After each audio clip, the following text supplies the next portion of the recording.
This is a simple installation guide of Tableau Desktop. To install Tableau Desktop, all you have to do is visit Tableau website, click the product tab, then select Tableau Desktop. After that, you have to click try it for free. Then you will be guided to the next screen. Here you have to provide your email address, either personal or official, then click on the download button. After the file is downloaded, then you have to run the file. Agree to the terms and condition, then click install and follow the process to complete installation. And if you do not have download and install credential, you might have to contact your system or IT administrator to install Tableau in your desktop or laptop. Before we start our video tutorial, we will take a quick glance at the Tableau user interface. This is what Tableau will look like when you first open it. Here we will have the option to connect our data source. We will have multiple options to choose from. We can either connect to an Excel file, text file, PDF, geographic shapefiles, R, or even connect directly to a server.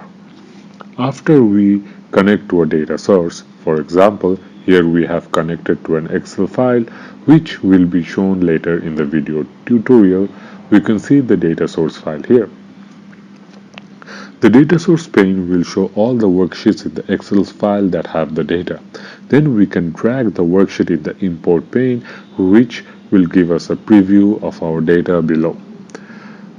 We will see in the preview pane that Tableau has started to classify our data. You will see a calendar icon at the top of the date column indicating Tableau has identified this column as a date field.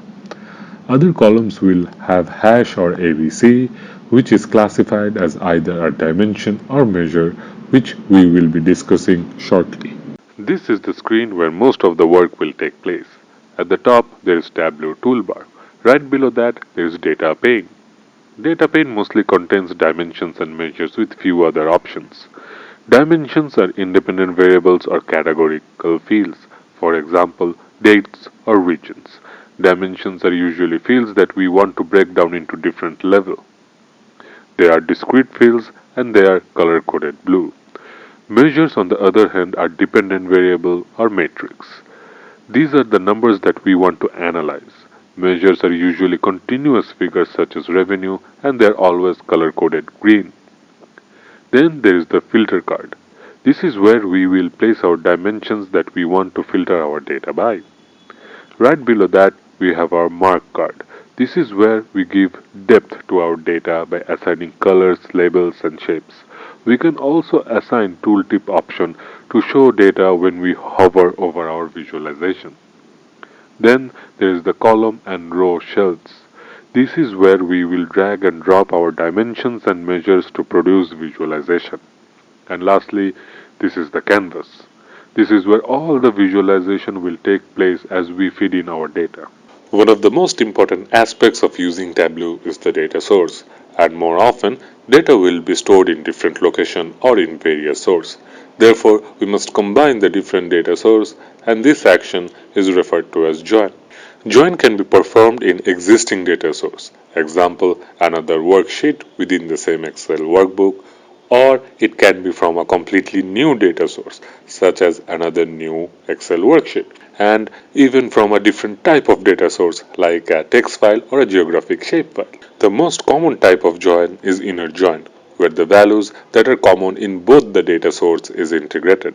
Then there is left join, where the values from the first table is matched with the values from the second table. Right join is the opposite of left join, where all the values from the second table is matched with the values from the first table.